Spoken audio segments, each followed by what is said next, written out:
Barbora begins by greeting her body, tuning in.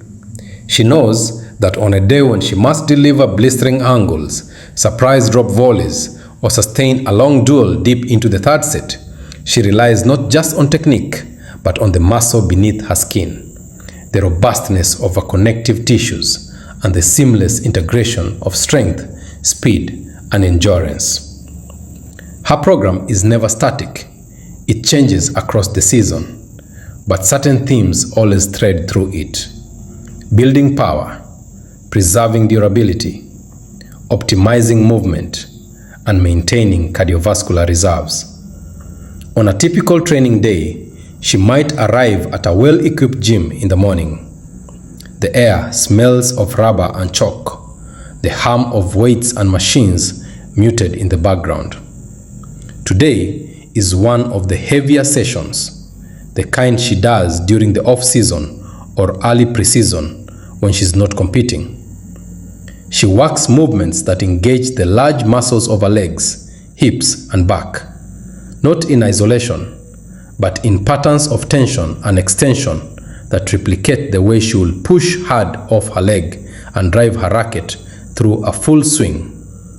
She'll challenge her legs with a heavy movement that demands control and a load, paying close attention to her spinal alignment, glute engagement, and knee tracking. Next, she moves into sequences that demand acceleration from a stable center. The idea is to convert that raw strength into something useful, that is, to teach her muscles to fire quickly when needed. She doesn't just lift, she learns to express force. One moment, she'll push explosively from a loaded start. The next, she'll rotate her hips and torso under tension, testing her ability to pivot and twist powerfully. In such rotational drills, her trunk becomes the bridge between lower and upper extremes. They must transmit power seamlessly. Then Barbora travels into agility. She'll step, slide, hop, dart in patterns that mirror the chaos of a match. These drills aren't chores. They're a form of mimicry. Every change of direction, every split-second decision, every lunging step laterally is being rehearsed. Her footwork drills, captured in videos online, show her dancing lightly across cones, sometimes as though she's chasing wind.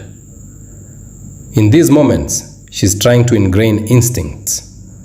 Lean into the cut, rebound off your heel, minimize wasted motion.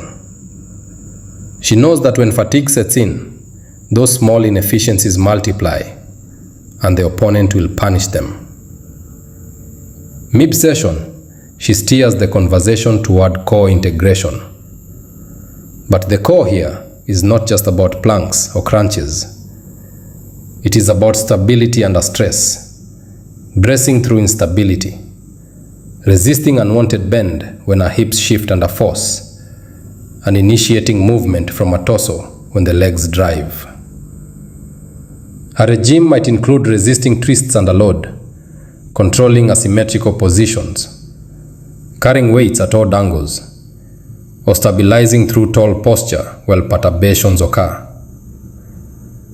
This trains her central axis to be both rigid and elastic. Towards the end of the morning, she layers a burst of cardiovascular challenge. Maybe it's an interval run, maybe it's bike sprint, a shuttle sequence that replicates how she'll chase balls across the baseline. The goal is not merely to raise heart rate, but to develop a reserve, the capacity to absorb and recover from repeated stresses, to sustain intensity deep into long matches. In tennis, the cardiovascular demands are hybrid, bursts interspersed with brief rests, shifts from full tilt chase to poised recovery. Her cardio work models that. After this, she cools down, stretching, self-mobilizing tissues, lengthening hips, loosening thoracic spine, irrigating joints with motion. Her recovery is as intentional as her exertion. Later in the day, she might return for an on-court session, hitting, tactical drills, match play, but her physical sessions undergird everything she does on court. Across the year, she phases this work. In the off-season, she leans heavier into building raw strength, reinforcing imbalances and shoring up connective tissues. As tournaments approach, she transitions more of her time toward rapid transitions, agility, and applying that strength in contextual moves. When she's in competition mode, she reduces load but maintains sharpness, touching strength work just enough to retain neural readiness, while letting match play carry the rest. Why is this kind of fitness program so essential for a player of her caliber? Tennis is a sport of complexity. Repeated ground strokes demand she hinge through her legs, rotate through her torso, and decelerate with the same muscles that accelerated. The court is a battlefield where she is bouncing, stopping, lunging, pivoting, reaching, and recovering. Without a strong base, she would be fragile, vulnerable to fatigue, inefficiencies, breakdowns, injury. A focused program gives her reserve energy and continuity across rallies and matches. It creates a muscular and neuromuscular memory for optimal movement. It strengthens joints and tendons so she weathers years of loading. It sharpens her explosiveness so she can seize openings.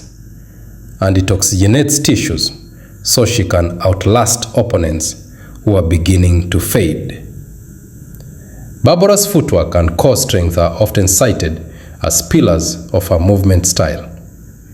Even in highlight reels, you see her glide into perfect positions, create torque through her hips, and redirect momentum into striking.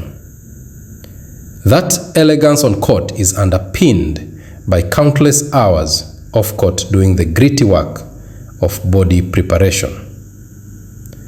Though her social media occasionally shows her using things like battle ropes, rowing machines, or medicine ball work, those are simply instruments of the deeper purpose: to challenge her system so it adapts, so she becomes more robust and more responsive.